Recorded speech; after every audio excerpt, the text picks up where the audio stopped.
जय हिंद दोस्तों, रक्षित करना के चैनल में आपका स्वागत है। दोस्तों कैसे हैं आप? उम्मीद करता हूं कि आप अच्छे होंगे। दोस्तों आज के इस वीडियो में मैं बात करूंगा 18 महीने के डीए के एरियर के बारे में।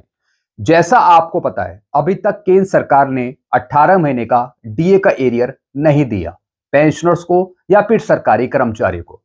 लगातार संगठन भारत सरकार पे दबाव बना रहे हैं, प्रेशर बना रहे हैं ताकि सरकार किसी ना किसी तरीके से 18 महीने का डीए का एरियर आपको दे।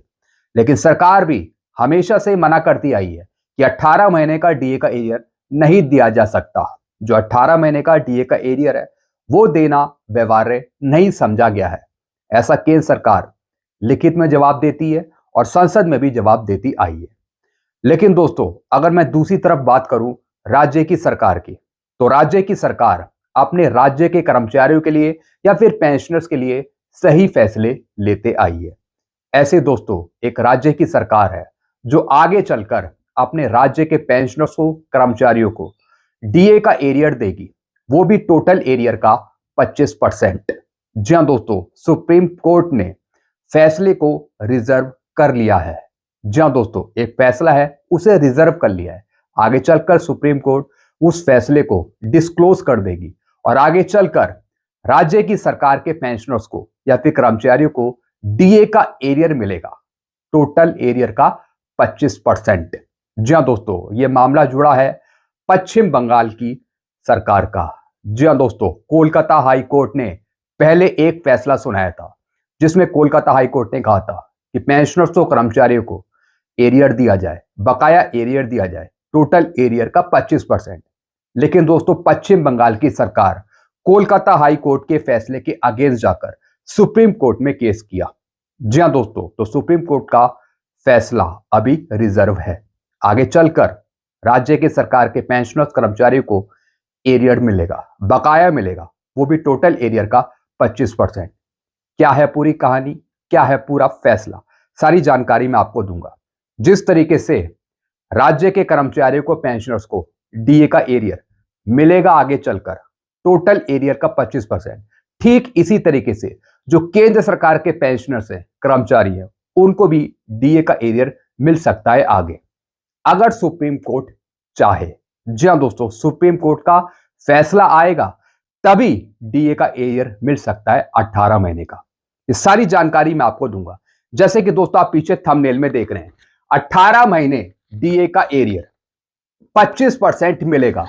सुप्रीम कोर्ट में सुनवाई पूरी, फैसला। जी हां दोस्तों, सुप्रीम कोर्ट ने फैसले को रिजर्व कर लिया है। फाइनल फैसला सुप्रीम कोर्ट आगे चलकर देगी, लेकिन सुरक्षित हो गया है फैसला, सुरक्षित हो गया डीए एरियर पर फैसला, सुरक्षित रखा गया है फैसला सुप्रीम कोर्ट के पास। सारी जानकारी मैं आपको दूंगा। बहुत ही इंपॉर्टेंट वीडियो है आपके लिए, इसलिए इस वीडियो को आप पूरा देखेगा। वीडियो में आगे बढ़ने से पहले एक छोटी सी अपील मैं आपसे करूंगा, और अपील है चैनल सब्सक्राइब की। देखने में आए कई पुराने पेंशनर्स हैं और नए पेंशनर्स हैं जो वीडियो तो देख रहे हैं लेकिन अभी तक उन्होंने चैनल को सब्सक्राइब नहीं किया, जिससे क्या हो रहा है, मेरी जानकारी उन तक सही समय पर नहीं पहुंच रही। ऐसे कितने पेंशनर्स हैं? 34%। तो मैं आपसे अपील करता हूं, जितने पेंशनर्स ने चैनल को सब्सक्राइब नहीं किया तो फटाफट सबसे पहले पेंशनर्स चैनल को सब्सक्राइब कर लीजिए, ताकि आपको सटीक जानकारियां, ऑथेंटिक जानकारियां आपको मिल पाए। चैनल सब्सक्राइब करने के या फिर वीडियो देखने के आपको एक भी पैसे नहीं देने, सब कुछ आपके लिए फ्री में है। तो फटाफट सबसे पहले आप क्या करेंगे, चैनल को सब्सक्राइब। सबसे पहले दोस्तों मैं आपको सुप्रीम कोर्ट का एक ऑर्डर दिखा देता हूं। जी हां दोस्तों ये ऑर्डर है जिसमें पहले कलकत्ता हाई कोर्ट ने एक फैसला सुनाया था कि डीए का एरियर दिया जाए कर्मचारियों को। राज्य सरकार के जो कर्मचारी हैं उनको डीए का एरियर दिया जाए, टोटल कितना? 25%। तो दोस्तों इसमें यही लिखा गया है, और क्या बातें इसमें लिखी गई हैं डीए एरियर से संबंधित, ये मैं आपको समझाऊंगा। थोड़ी सी कहानी मैं आपको समझाऊंगा डीए के एरियर की। जिस तरीके से आगे चलकर राज्य के कर्मचारियों को डीए का एरियर मिल सकता है, टोटल एरियर का 25%, ठीक इसी तरीके से जो हमारे केंद्र सरकार के पेंशनर से कर्मचारी है उनको भी दिया जा सकता है आगे।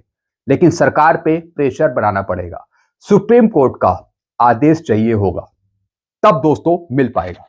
अब दोस्तों इस पूरी कहानी को समझते हैं, क्या था पूरा मैटर। हो गई सुनवाई सुप्रीम कोर्ट में डीए एरियर के मामले की। यह मामला पश्चिम बंगाल की राज्य सरकार से संबंधित है। जी हां दोस्तों, जो राज्य की सरकार है वो कई बार अपने पेंशनर्स के लिए, कर्मचारियों के लिए अच्छे अच्छे फैसले लेती है। 8 सितंबर 2025 को सुनवाई पूरी हो चुकी है। सुप्रीम कोर्ट ने इस मामले पर अपना फैसला सुरक्षित रख लिया है। राज्य सरकार के कर्मचारियों को 25% डीए का एरियर दिया जाना है। जी हां दोस्तों पहले पश्चिम बंगाल की सरकार मना कर रही थी कि हम अपने राज्य के कर्मचारियों को डीए का एरियर नहीं देंगे, लेकिन दोस्तों इससे पहले एक फैसला आया था और यह फैसला था दोस्तों कलकत्ता हाई कोर्ट का। कलकत्ता हाई कोर्ट ने साफ कह दिया था कि टोटल एरियर का 25% दिया जाए, लेकिन पश्चिम बंगाल की सरकार कलकत्ता हाई कोर्ट के फैसले के अगेंस्ट जाकर सुप्रीम कोर्ट में केस किया। तो सुप्रीम कोर्ट ने किसकी बात मानी? कलकत्ता हाई कोर्ट के फैसले की। और दोस्तों अब फाइनल फैसले को रिजर्व कर लिया है।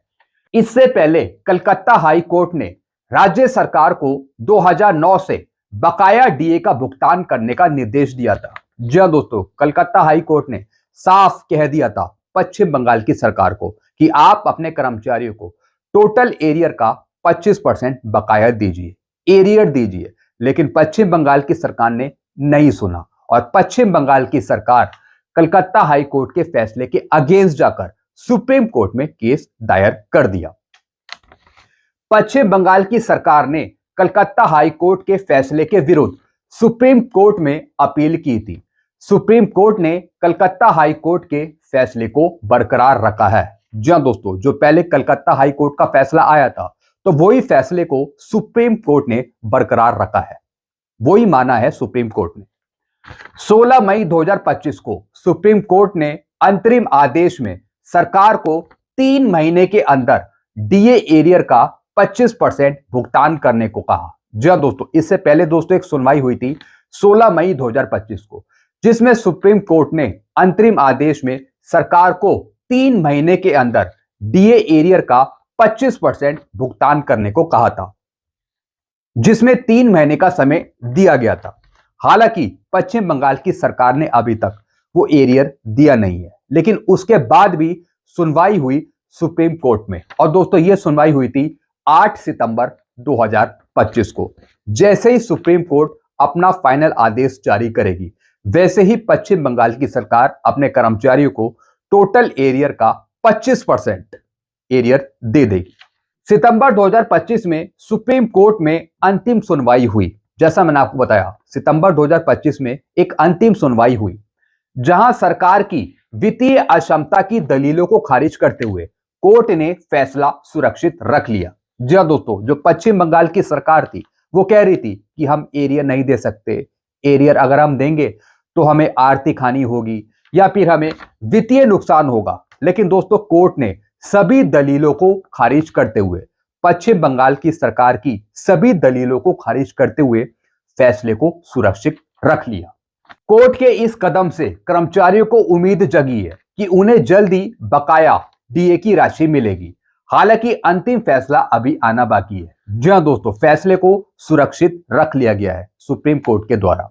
सुप्रीम कोर्ट आगे चलकर एक फाइनल फैसला देगी, तब जाकर पश्चिम बंगाल की सरकार डीए का एरियर देगी। जब सुप्रीम कोर्ट राज्य की सरकार के विरुद्ध जाकर फैसला सुना सकता है और डीए एरियर देने का निपटारा कर सकता है, तो ऐसे ही सुप्रीम कोर्ट केंद्र सरकार के विरुद्ध जाकर 18 महीने का डीए का एरियर दिलवा सकता है पेंशनर्स और सरकारी कर्मचारियों को। जी हां दोस्तों, जो हमारी केंद्र की सरकार है वो भी तो मना कर रही है कि 18 महीने का डीए का एरियर नहीं दिया जा सकता, हमें कहीं ना कहीं आर्थिक नुकसान होगा या फिर हमें कोई परेशानी होगी, वित्तीय परेशानी होगी। केंद्र सरकार ने हमेशा मना करा है।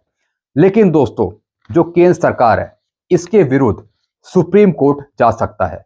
जी हां दोस्तों, सुप्रीम कोर्ट में 18 महीने का जो एरियर का केस है वो सुलझाया जा सकता है आगे। अगर सुप्रीम कोर्ट फैसला देती है तब दोस्तों हमारी केंद्र सरकार 18 महीने का डीए का एरियर दे सकती है, क्योंकि केंद्र सरकार अपनी मर्जी से 18 महीने का डीए का एरियर नहीं देगी, जैसे कि केंद्र सरकार कहती है। जिस तरीके से पश्चिम बंगाल की सरकार को सुप्रीम कोर्ट ने आदेश दिया है, फैसला सुरक्षित रख लिया आगे के लिए, और फिर आगे चलकर पश्चिम बंगाल की सरकार एरियर देगी, बकाया देगी। ठीक इसी तरीके से केंद्र सरकार भी दे सकती है अगर सुप्रीम कोर्ट प्रेशर बनाए या फिर सुप्रीम कोर्ट कोई फाइनल आदेश सुनाए। केंद्र सरकार अपनी मर्जी से तो नहीं देगी डीए एरियर, लेकिन सुप्रीम कोर्ट दिलवा सकता है एरियर सरकार से। जी हाँ दोस्तों, अब दोस्तों जो हमारी उम्मीद टिकी है वो सुप्रीम कोर्ट से ही टिकी है कि सुप्रीम कोर्ट ही कुछ कर सकता है।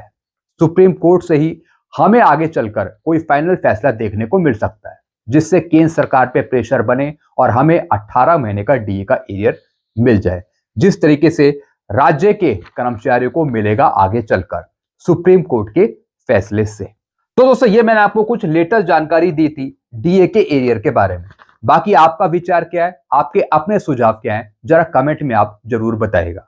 जिस तरीके से राज्य के कर्मचारियों को, पेंशनर्स को डीए का एरियर मिल सकता है, तो ठीक इसी तरीके से केंद्र सरकार के पेंशनर्स को या फिर कर्मचारियों को डीए का एरियर मिल सकता है। तो हम उम्मीद करते हैं कि सुप्रीम कोर्ट से कोई ऐसा फाइनल फैसला आए और वो फैसला केंद्र सरकार माने और फिर केंद्र सरकार के पेंशनर्स और कर्मचारियों को 18 महीने का डीए का एरियर दिया जा सके। अगर आप मेरी बात से एग्री करते हैं तो कमेंट में आप जरूर बताइएगा, अपने विचार सुझाव आप रखेगा 18 महीने के डीए के एरियर के बारे में। ऐसी जानकारियां आपको बराबर मिलती रहेंगी।